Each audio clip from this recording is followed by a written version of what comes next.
This is the full recap for Dana White's Contender Series week number 7. What a night of fights. This easily tops last week's, which I thought was the best week this season. This one's easily the best season. Some crazy shit happened. 2 weight misses from prospects that I really liked. I was like worried that they wouldn't get signed. One of them did get signed. Crazy shit happened. History's been made. Dana White made Sean Shelby and Nick Maynard pretty mad. But yeah, hilarious stuff. I went 4-1. That one loss being brutally destroyed with Viacheslav just destroying Chris Duncan. But we're going to get into it here. We're going to start off with Maria Silva versus Kathryn Paproki. Maria Silva picks up the win 30-27 across the board. I would say nothing special. I was worried because in that first round, those first couple exchanges, Kathryn was doing very well with the boxing. Maria Silva was throwing leg kicks when they were basically in the pocket. Like, what are you doing? You're leaving yourself wide open. But eventually Maria Silva had enough with the striking and basically just clinched with her against the cage until she got a takedown. Got control time across all 3 rounds. Nothing too special. She improves to 7-0. She doesn't receive a contract. As for what her next opponent should be, she's good. She's young, as Dana mentioned. She's 25. She has a future FC title. I would say she can defend that. Maybe get like 2 or 3 more wins. Maybe be 9-10-0. And then come back straight to the UFC because they always need strawweight. They always need female MMA fighters, especially sieging prospects. Because, you have a lot of, Angela Hills of the world with those records that are just like, oof. But, yeah, and also she could seek to go to like an Invicta card. I know they just beat Danielle Taylor, I believe. Like just recently, like 2 months ago. You could probably get her in the mix there in Invicta. And then she'll get scouted out by the UFC eventually, and then she'll come back. But yeah, nothing too crazy in that fight. Decently enough action to be entertained for sure. But the next fight, man, Viacheslav Borshchev just knocks out Chris Duncan, like flattens him out. It was like, for me, when I watch these fighters, and like before I see them, like especially Contender Series and they're undefeated and those type of things, right? It's hard for me to envision them being flattened out. Like I just didn't envision Chris Duncan getting flattened out. Like he got flattened. Yeah, Borshchev, I knew immediately in those first exchanges he had the speed advantage. That jab was clipping Duncan. I was just like, oh man, this looks rough. I knew that at some point, Duncan was gonna get knocked out because he wasn't first to the exchanges. Yes, he had control of the cage in the center, but Viacheslav was just picking it apart of him. Chris Duncan was landing his fair share of strikes, a couple leg kicks, but eventually, he got knocked out in that second round. But that first round, Chris Duncan managed to land a takedown from putting up against the cage and was landing some good shots, right? It was surprising that he didn't go to that immediately in the second round. But yeah, maybe got a little ahead of himself, and Borshchev puts him out in the second round. In terms of what his next opponent should be, because he did receive that contract, he moves to 5-1. Maybe like Rodrigo Vargas. He's coming off that win to Rongju. You can give him someone coming off a win. You don't know how Dana White's going to want to bring this guy up. I think he's like 29. He has a little bit of time here. You could put him against Frank Camacho. He got knocked out by Justin James and hasn't been back since. You can give him that, but he's on a 2-fight skid. I don't know if you'd take that fight, to be honest with you. I don't think a lot of people are going to be lining up to fight Viacheslav. Rafael Alves, he's coming off that loss to Damir Magulov by decision. He's a power puncher as well. I'm sure he'd like to trade in the pocket with Viacheslav. But those are all decent opponent. You don't want to rush him. He's still young in his MMA career. Other people that are going to take him down are going to do different things than Chris Duncan.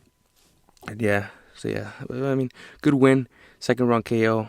I predicted Chris Duncan second round KO, and it was a complete opposite. He got flattened out. So there you go. Jake Hadley misses weight. The prospect I was most excited for on this card. Unfortunately, he missed weight, but he still received a contract.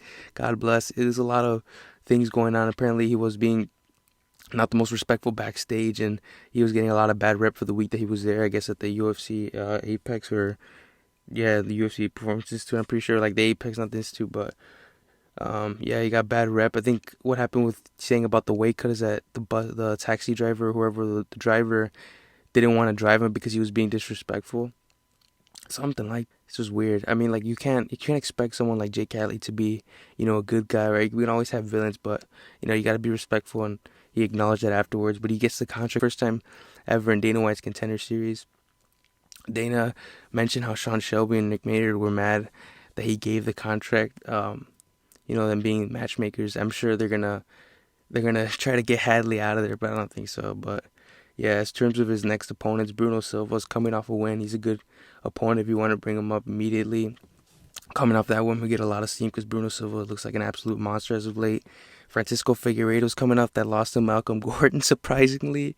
Francisco Figueiredo choked that against Malcolm Gordon.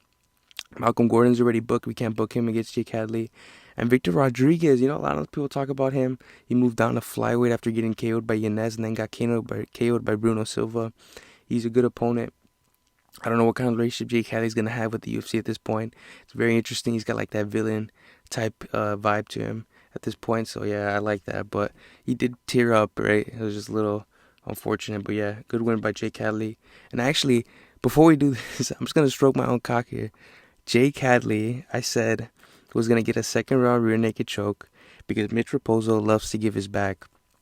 And one thing about Mitch Raposo in that first round, he's dangerous, man. He was popping Jake Hadley with the 1-2s, just constantly pushing him back. And things like Jake Hadley was still having the center of the cage, but he was having trouble timing the counters. Did like good body work, mixed it up to the body, Jake Hadley. And that second round, you could see immediately Mitch Raposo didn't have that same pop. And that's when Jake Hadley eventually took him down. And I knew with the ease that he took him down, that Jake Hadley was only a matter of time before he got him out of there, and he did in the second round.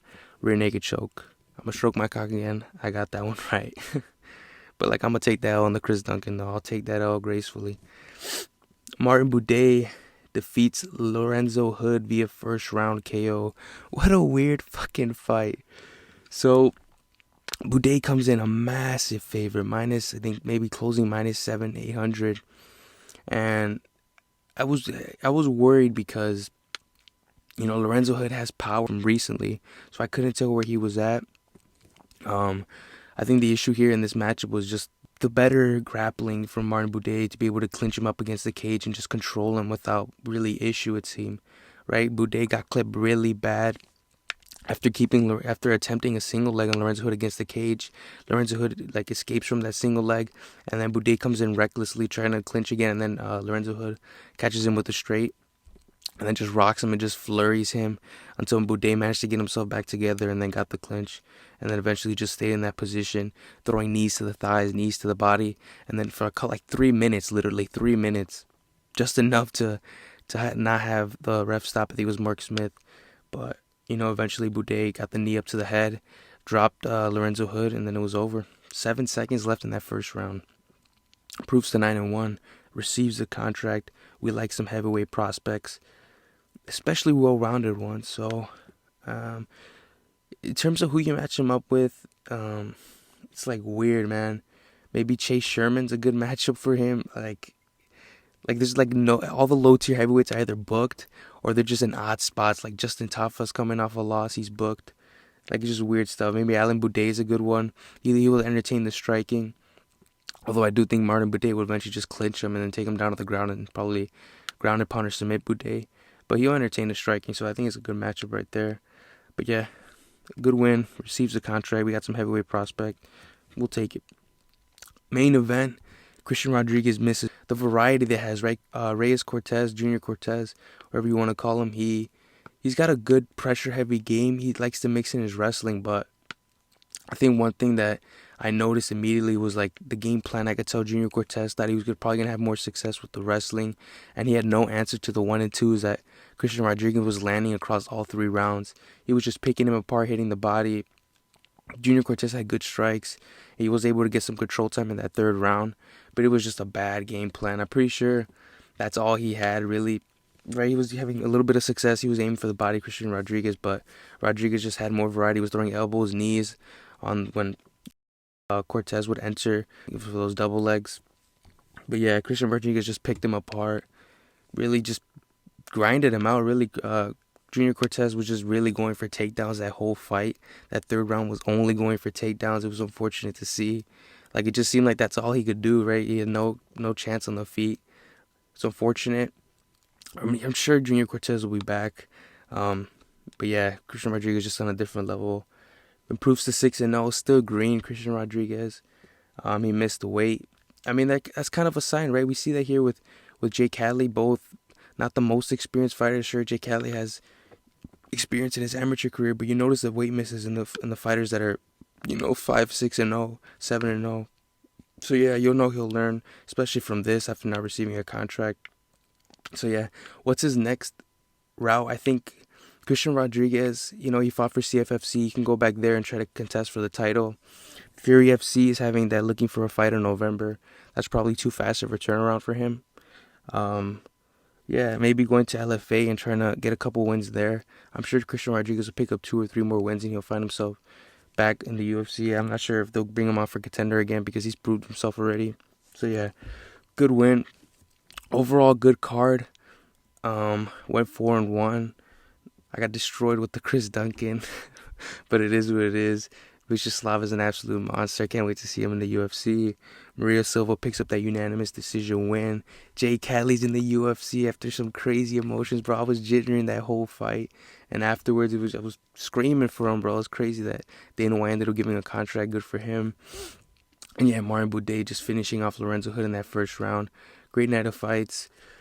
Interesting though that Lorenzo Hood was complaining about the eye poke. It was similar to the Kobe Covington versus Kamaru Usman eye poke. That's hilarious. But yeah, great night of fights. That's all. Peace.